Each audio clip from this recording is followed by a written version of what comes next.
I guess the big trending thing was that whole Dylan Mulvaney, Bud Light, Nike sort of thing. Like, is it so bizarre that these big brands, these massive brands like Anheuser-Busch and Nike, like clothing brands, are now obsessed with aligning themselves with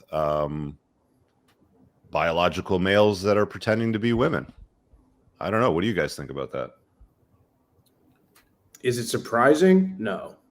Um, I don't know I'm why actually anybody surprised, to be didn't honest see with you. this I'm like, coming. I'm like, why are they doing this? Like, Well, the same reason any big company is doing it. The same reason every June any company, at least here in the U.S. within the Fortune 500 or greater, is changing their logo to rainbows. mhm. The They don't do same that in reason Saudi there's been Arabia though. Like, I remember they did a no, comparison in June, like yeah. BMW, Boston, and BMW, Saudi Arabia, and the ones in the Middle East stay the same, right?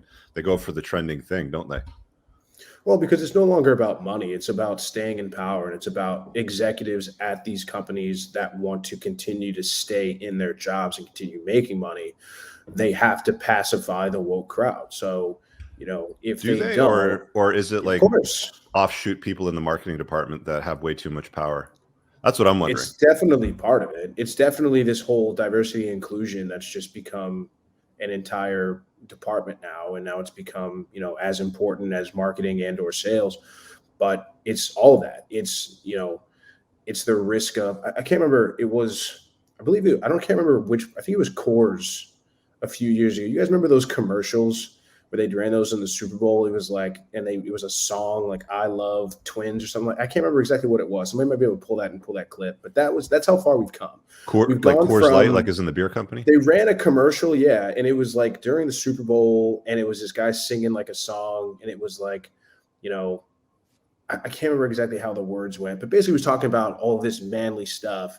And at the end, it was like, "Oh, and I love two blonde twins," and that's where we went from. You may be able to find it on a quick clip, but we've gone from that to now we're about a biological man parading as a woman in a bathtub. Um, I, Look, like, who cares? I don't drink beer much anyway. Bud Light is swill. It's garbage beer anyway. But oh man, that view is I think killing I me. found the clip, so I'll put it up on the screen, but I'm not going to run the audio Yeah. because you usually get in trouble with stuff like that. But let me So it's speed all it. that rolled into one. It's no longer about money, in my opinion, because the people that are fighting for this kind of stuff, the people that are championing for they're not buying beer anyway. Like the people that are buying Bud Light are not these people. Yeah. So it's not even their target market. So I'll just Yeah, play it there while you go. Moff's talking. But I mean, you can clearly see, what it is that he's talking Right. about here. It's basically TAP. They used to Yeah. call this TAP when I was younger. Stands for tits, ass, and poon, right? And this is where Yeah. they've taken it now. It's now gone to a place where you've got some dude that thinks he's a chick parading I, around. It doesn't make any sense. Like, I get that there's people that are that might feel like, I'm gonna use feel like, quotations, because you guys should know how I feel about that by now. But there's people that feel like that they should be something else, that they should identify as a Black Hawk helicopter, a freaking mole mouse, a woman, whatever it happens to be. And historically, that's always been a very, very small percentage of the population, probably less than 1%. I don't think there's any other animal in like planet Earth that goes to the lengths of trying to identify with something completely different like humans do. And that's yeah. fine. I don't care. I'm a libertarian, do whatever you want. But why is it being crammed down our throat now everywhere, now inclusive of marketing companies? I already Well, know it's that not I'm not even giving these that. people money, right? Like Gillette will never see a dime from me. Nike, I'm done with. I don't drink beer anyway, so screw that shit, right? You know what I mean? Yeah, but Just it's not about doing whatever you want, right? Because that's where we get dangerous. Like that's when you put people that are marginal and at risk actually at more risk. This is a conversation I've had with people actually over the last few weeks where the hot thing now is to separate sex and gender. Well, okay, then fine. If but let's just say if gender is the only thing, if you can identify however you want, If we can cut the link between biological sex and gender, and if that's fine, but how we classify things like sports and locker rooms and bathrooms and spaces and jails and prisons, we classify those things by gender, not sex. Mhm. So when somebody who gets convicted for assault against women, sexual assault against women, and then during lockup, they get to say, actually, I identify as a woman, so now I get to go to a woman's prison and then assault more women. It's not about just do whatever you want. You're getting exactly what you wanted.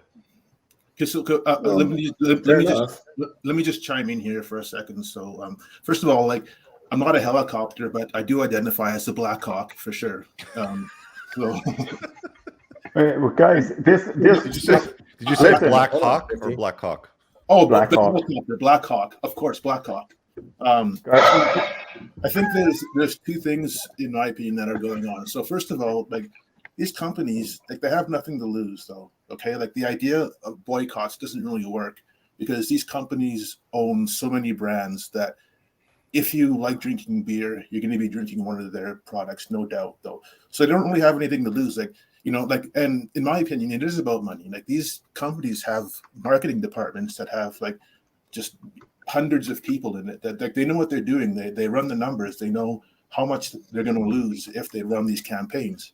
Actually, that's not true because I just looked it up here. Gillette lost 15% quarterly revenue from that toxic masculinity ad. So boycotts to some degree do affect their bottom line. And when you're a publicly traded company, you have a fiduciary duty to your shareholders. So technically, at the end of the day, they do have some effect. Okay, sure. But I guess kind of the second thing is that the reason why you're seeing all this nonsense is because, like, they're just trying to market. Like, I think, like, on average, we know that women make 77 cents on the dollar, you know, on average, if we take all the professions, blah, blah, blah. Right. They just dominate the market. They completely dominate the market. Something like, I don't want to say the exact number, but the vast majority of purchases are controlled by women. So even like 73%. Yeah. So even if you're buying like a car, like, the woman gets a say. Like, you're not buying the Mustang, you're buying the SUV or you're buying the minivan, right? Because they control, like you said, 70-something% of the purchases. So they want to cater to the women in order to get those dollars. Like, men don't really care about that kind of stuff. Like, even the stuff that men spend money on, its marketing doesn't really affect that as much. Like, for instance, like, McLaren doesn't have to advertise their cars, right? Their cars are high in demand, and men buy stuff like that, which marketing doesn't really affect it as much, you know. And whereas women, they want to feel inclusive, they want to do all that. So, like, with this campaign, they're just trying to market to women. So I think you hit the nail on the head there, Mr. Canadian, because Jesse Kelly, he's a political pundit in DC.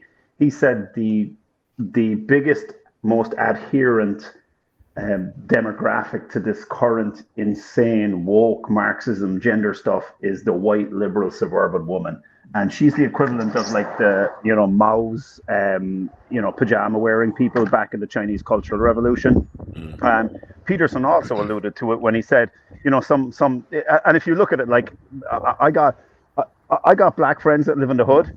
They don't have this problem because they're too busy trying to keep their kids safe and put food on the table. And if you look at any of the proponents of this stuff, it's generally affluent white liberal women. And Jordan Peterson had one example. He said, you know, the chances of this woman having a transgender and a gay child under 10 is 5 million to 1. Yeah. And I saw someone on Twitter say that the Coach handbag has been replaced by the transgender child now. Yeah, dude, that is seriously profound. That is very astute. Yeah.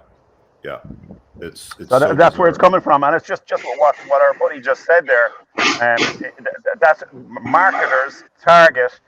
The marketers and advertisers target women. They get them emotionally, and if you saw that undercover real estate thing in New York from a couple of years ago, where this lady pretended to be a billionaire's wife looking for a $200 million pad in New York, she found out that when dudes were getting sold these places, they were told about the value of the investment. But every time she went along, it was like, imagine your kids here, imagine this, imagine that. The realtors were selling her imagination and emotion. And that's what they've, there's affluent white suburban women in the Western world think they're the next incarnation of Gandhi and Martin Luther King because they want, Tammy to get her breast chopped off when she's 12. Yeah, it's it's so bizarre because I saw this meme a couple of weeks ago and I've been thinking about it a lot because I get like anybody else out there that has a presence, you're always going to get hate, and I always get hate from these like young nerds. They'll call you names like boomer or something like that. And it's like, dude, like your generation this and your generation that. It's like, yeah, at least my generation didn't cut off its dick. Got a mic, I'd drop it right now, but this one's affected over here. But I really hope you guys enjoyed that clip. If you want to watch the full-length podcast, you can find that over here, that clip's from. If you're newer to the channel, make sure you hit subscribe over here, and pin down below in the top comment, you'll find a bunch of useful links to my website, my supplement line, books, and a bunch of other stuff. Have an amazing day. Peace out.